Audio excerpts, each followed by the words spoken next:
সালমান আগা হচ্ছে এই দলটার ক্যাপ্টেন। সালমান আগা এই এশিয়া কাপে 6 ম্যাচে 62 বা 64 রান করেছেন। তার সর্বোচ্চ রান হচ্ছে 20। তার স্ট্রাইক রেট এশিয়া কাপটা বাদই দিলাম, আমি গুনতেই যাই নাই। ওভারঅল তার ক্যারিয়ার স্ট্রাইক রেট 110।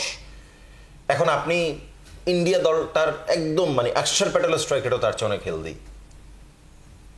সালমান আগা যে দলটাকে নেতৃত্ব দিচ্ছেন, মানে যার আসলে এই দলে থাকাটা উচিত কিনা এই প্রশ্নটাই আমি করতে পারি। আপনি বাবর এবং রিজওয়ানকে কেন বাদ দিয়েছেন? স্ট্রাইক রেট ভালো না, একটু স্লো খেলে।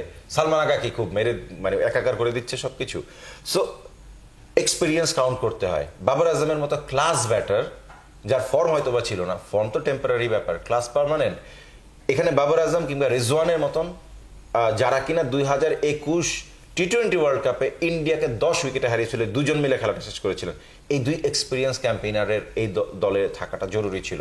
শাহিন শাহ আফ্রিদি আছেন 91 টি-20 খেলা, হারিস রফ 90-র কাছাকাছি। তাদের পেস অ্যাটাক বিট আমি বলবো যে এক্সপিরিয়েন্স পেস অ্যাটাক, বাট তার স্পিন অ্যাটাক, সেই স্পিন অ্যাটাক কে আছে যে স্পিন অ্যাটাক দিয়ে প্রতিপক্ষকে এই ধরনের স্লো উইকেটে ঘায়াল করা যায়। ইন্ডিয়ার স্পিন ডিপার্টমেন্ট দেখেন, অক্ষর প্যাটেল, কুলদীপ যাদব, বরুণ চক্রবর্তী, মানে একটার চেয়ে একটা ভ্যারাইটি। কাকে খেলে কি সুবিধা করতে পারবেন? ধরেন বরুণ চক্রবর্তী মিস্ট্রি করবে, কুলদীপ চায়নাম্যান করবে, অক্ষর লেফট আর্ম অর্থোডক্স করবে। কোন দিকে আপনি সেটেল হবেন? আপনাকে সেটেল হওয়ার সুযোগই তো ওরা করে দেয় না।